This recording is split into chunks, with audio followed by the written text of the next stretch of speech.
नमस्कार, आप देख रहे हैं द न्यूज। आपके साथ मैं सृष्टि मिश्रा। बिहार बंगाल कहां खेला नहीं हो रहा है, पश्चिम बंगाल में हो गया खेला। ममता बनर्जी ने हावड़ा में एक बड़ा बयान दे दिया है मीडिया कर्मियों के सामने कि मैं अकेले चुनाव लड़ूंगी। बड़ी खबर इस वक्त की इंडिया अलायंस को बड़ा झटका लगा है। और बता दें आपको, एकला चलो रे की नीति अपनाते हुए पश्चिम बंगाल की मुख्यमंत्री ममता बनर्जी आगे बढ़ चुकी हैं।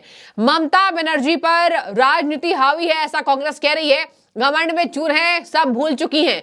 अधीर रंजन चौधरी का पलटवार तो होता ही रहता है। बता दें आपको, जैसे बिहार में जीतन राम मांझी ने कह दिया कि किस तरीके से अलग अलग जगह एकला चलो रे, खेला होबे, खेला होकी कहा जाता है।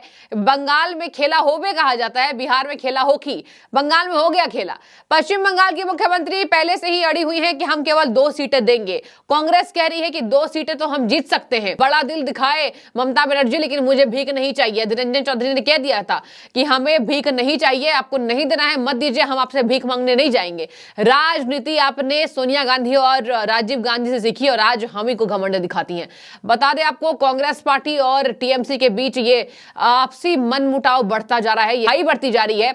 पश्चिम बंगाल की मुख्यमंत्री ने देखिए क्या क्या कहा। मैं आपको मुख्य बात बताती हूं जिससे आपको पता चल जाएगा कि पश्चिम बंगाल में कभी भी यहां पर ममता बनर्जी कांग्रेस को दरकिनार करती रही है। ये तक खबर सामने आई कि टीएमसी के कार्यकर्ताओं ने कांग्रेस के भारत जोड़ो यात्रा का पोस्टर तक फाड़ा है। आपको मैं उस पर भी खबर बताऊंगी। बता दूं आपको, ममता बनर्जी ने कहा टीएमसी अकेले चुनाव लड़ेगी। इंडी गठबंधन पर सीपीएम के हावी होने का उन्होंने आरोप लगाया कि इंडी गठबंधन पर सीपीएम हावी है।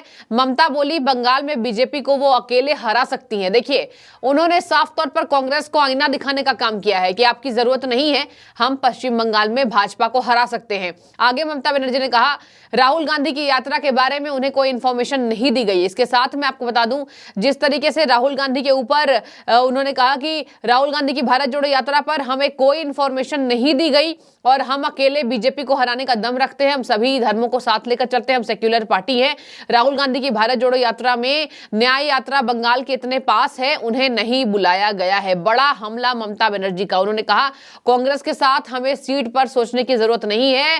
कांग्रेस 10-12 सीटें मांग रही है, लेकिन हम उन्हें 2 सीटें देने को तैयार है। ऐसे में अब बात नहीं बनती नजर आ रही है। मैंने कांग्रेस पार्टी के साथ कोई चर्चा नहीं की। मैंने हमेशा कहा है बंगाल में हम अकेले चुनाव लड़ेंगे, मुझे इस बात की चिंता नहीं है देश में क्या किया जाएगा, लेकिन हम एक धर्मनिरपेक्ष पार्टी हैं। बंगाल में हम अकेले भाजपा को हरा देंगे। मैं इंडी गठबंधन का हिस्सा हूं। राहुल गांधी की न्याय यात्रा हमारे राज्य के पास से होकर गुजरी है, हमें नहीं बुलाया गया है। ये देखिए, यहां पर ममता बनर्जी ने दे दिया झटका। अब बयान सामने आएंगे ही। देखिए, बयान सामने आ रहे हैं। सौरभ भारद्वाज कह रहे हैं कि पश्चिम बंगाल में टीएमसी एक बड़ी पार्टी है और इसके साथ कांग्रेस और लेफ्ट जो है हमेशा टीएमसी से लड़ती रहती है और सीट शेयरिंग का मुद्दा जो है वो थोड़ा डिफिकल्ट है, थोड़ा मुश्किल है। सीट शेयरिंग को लेकर आपसी जो मनमुटाव है वो धीरे धीरे करके ठीक हो जाएगा। अब अधीर रंजन चौधरी पर आम आदमी पार्टी के नेता सौरभ भारद्वाज ने कड़ा हमला बोला। बता दें आपको, अधीर रंजन चौधरी के लिए वो कह रहे हैं कि अधीर रंजन चौधरी पता नहीं क्यों जब भी गठबंधन अच्छे से चल रहा होता है तो वो कुछ ना कुछ ऐसा बयान दे देते हैं, उन्हें ऐसे बयान से बचना चाहिए। मैंने ये देखा है कि जब जब कुछ अच्छा होता है, गठबंधन अच्छे राह पर चलता है, तो अधीर रंजन चौधरी एक बयान दे देते हैं आपसी मनमुटाव होने का। बता दें आपको, ये अधीर रंजन चौधरी पर हमला है, कांग्रेस पार्टी पर आप नेता का हमला है। वो ऐसा दिखाना चाह रहे हैं कि अधीर रंजन चौधरी जो ममता कहती है कि वो भाजपा के लिए काम करते थे, वो ऐसा कर रहे हैं। ऐसा सौरभ भारद्वाज ने इशारों पर बात कही है। आपको बता दें, इसके साथ Amit Malviya BJP IT cell के अध्यक्ष, उन्होंने कहा कि पश्चिम बंगाल में लड़ने का ममता बनर्जी का फैसला हताशा का संकेत है। अपनी राजनीतिक जमीन बरकरार रखने में असमर्थ, वह सभी सीटों पर लड़ना चाहती हैं, इस उम्मीद में कि चुनाव के बाद भी वह प्रासंगिक बनी रह सकती हैं। विपक्षी गठबंधन के चेहरे के रूप में उभरने की उनकी इच्छा के विपरीत किसी ने भी उनके नाम का प्रस्ताव नहीं रखा। राष्ट्रीय प्रोफाइल बनाने के लिए उनकी दिल्ली की कई यात्राएं काम नहीं आई हैं। वह चुनाव के बाद हिंसा के खून को नहीं छिपा सकती है। देखिए, पश्चिम बंगाल में जो खून खराबा होता है, जो अटैक होते हैं, टीएमसी के नेता किस तरीके से हमला कराते हैं और ईडी के अधिकारी जाते हैं तो उन पर हमला होता है। पंचायत चुनाव में खून खराबा, ये अमित मालवीय ने पोस्ट किया है और बोला कि आप हिंसा के खून को नहीं छिपा सकती हैं, तुष्टीकरण की राजनीति की दुर्गंध से खुद को छुटकारा नहीं दिला सकती हैं। शर्मिंदा ममता ने अपना चेहरा बनाने के लिए मल्लिकार्जुन खड़गे की वकालत की और खुद को इस प्रक्रिया से बाहर कर दिया। उन्हें एहसास हुआ उनकी घबराहट के बावजूद विपक्षी खेमे में उनके पास कोई पैसा नहीं था और वे लंबे समय से बाहर निकलने के लिए जमीन तैयार कर रही थी। लेकिन तथ्य यह है कि राहुल गांधी के बंगाल में सर्कस आने से ठीक पहले उनकी अकेले चुनाव लड़ने की घोषणा भारतीय गठबंधन के लिए मौत की घंटी है। देखिए, अमित मालवीय ने कह दिया कि यह भारत इंडिया गठबंधन के लिए मौत की घंटी है।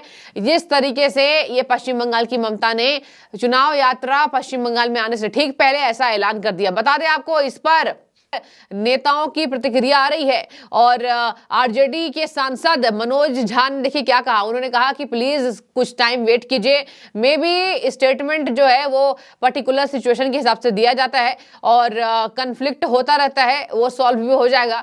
भाजपा ने तो राजनीति को आसमान तक पहुंचा दिया, ये कहा है आरजेडी नेता मनोज झा ने कि भाजपा ने तो राजनीति को आसमान तक पहुंचा दिया। जाहिर सी बात है, अयोध्या के मंदिर के लिए वो हमला बोल रहे हैं। भगवान रामलला जिस तरीके से विराजमान हुए, वो कह रहे हैं आसमान तक पहुंचा दिया राजनीति को। आपको बता दें, यहां एक और बातें वायरल हो रही है कन्हैया कुमार की। कांग्रेस के नेता हैं। देखिए, कांग्रेस के नेता से जब पूछा गया, मीडिया कर्मियों ने पूछा कि पश्चिम बंगाल में टीएमसी के कार्यकर्ता कांग्रेस के पोस्टर फाड़ रहे हैं, तो ममता बनर्जी के शासनकाल पर यह क्या हो रहा है, तो कन्हैया कुमार कहते हैं कि जवाब उन्होंने नहीं दिया, उनके पास कोई जवाब नहीं है। उन्होंने कहा ममता गठबंधन में है तो आप क्या कहेंगे कन्हैया कुमार जी, जब पोस्टर फाड़ जा रहे हैं। ममता बनर्जी के पास जो हुआ है उस पर क्या कहेंगे, कन्हैया कुमार ने कोई रिएक्शन नहीं दिया है। और उन्होंने देखिए दूसरे के लिए कहा, जब ऐसे क्वेश्चंस पूछे गए तो कह रहे ये मुद्दा नहीं है, कॉन्फ्रेंस में ये मुद्दा है ही नहीं, दूसरा जवाब मुझसे लीजिए। तो यहाँ पर तो खुद कांग्रेस के नेता ये बात जानते हैं टीएमसी क्या कर रही है। भाजपा के गुंडे न्याय यात्रा के पोस्ट फाड़ रहे हैं। कन्हैया कुमार ने कहा कि भाजपा के गुंडे फाड़ रहे हैं, तो उन्होंने कहा भाजपा के गुंडे नहीं फाड़ रहे, टीएमसी के नेता फाड़ रहे हैं, ऐसा कांग्रेस कह रही है।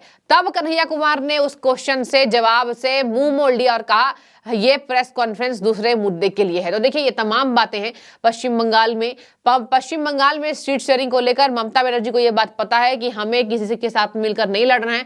ममता बनर्जी पर कांग्रेस के लिए घमंड हावी है कि वो अकेले चुनाव हरा देंगी, हराती आई है तो अभी हरा देंगी वापस से। इंडी गठबंधन का हिस्सा होने के बावजूद उन्होंने क्यों किया, और इसी वजह से ममता बनर्जी को कांग्रेस जमकर कोस रही है। लेकिन बाकी के अन्य गठबंधन के नेता ये दिखाने की कोशिश कर रहे हैं कि पश्चिम बंगाल में कुछ नहीं हुआ है, कोई बात नहीं, ये बात को संभाला जा सकता है। तो कहा जा रहा है कि टूट गया गठबंधन, बिखर गया गठबंधन और अब हाशिए पर आ जाएगा गठबंधन। तो देखिए, ये तमाम बातें बीजेपी आरोप लगा रही है कि ममता बनर्जी ही नहीं, धीरे धीरे करके सभी पार्टियां किनारा कर लेंगी। उन्हें पता है कि पीएम मोदी को हराना इतना आसान नहीं है। तो देखिए, आपकी राय क्या है? क्या आपको भी लगता है कि एकला चलो रे की नीति अपनाकर खेला होबे पश्चिम बंगाल में? लेकिन खेला देखिए कांग्रेस के साथ ममता बनर्जी ने कर दिया है। आपकी जो भी राय हो, आप जरूर कमेंट करके अपनी राय रख सकते हैं। बहुत शुक्रिया आपका द न्यूज़ को देखने के लिए।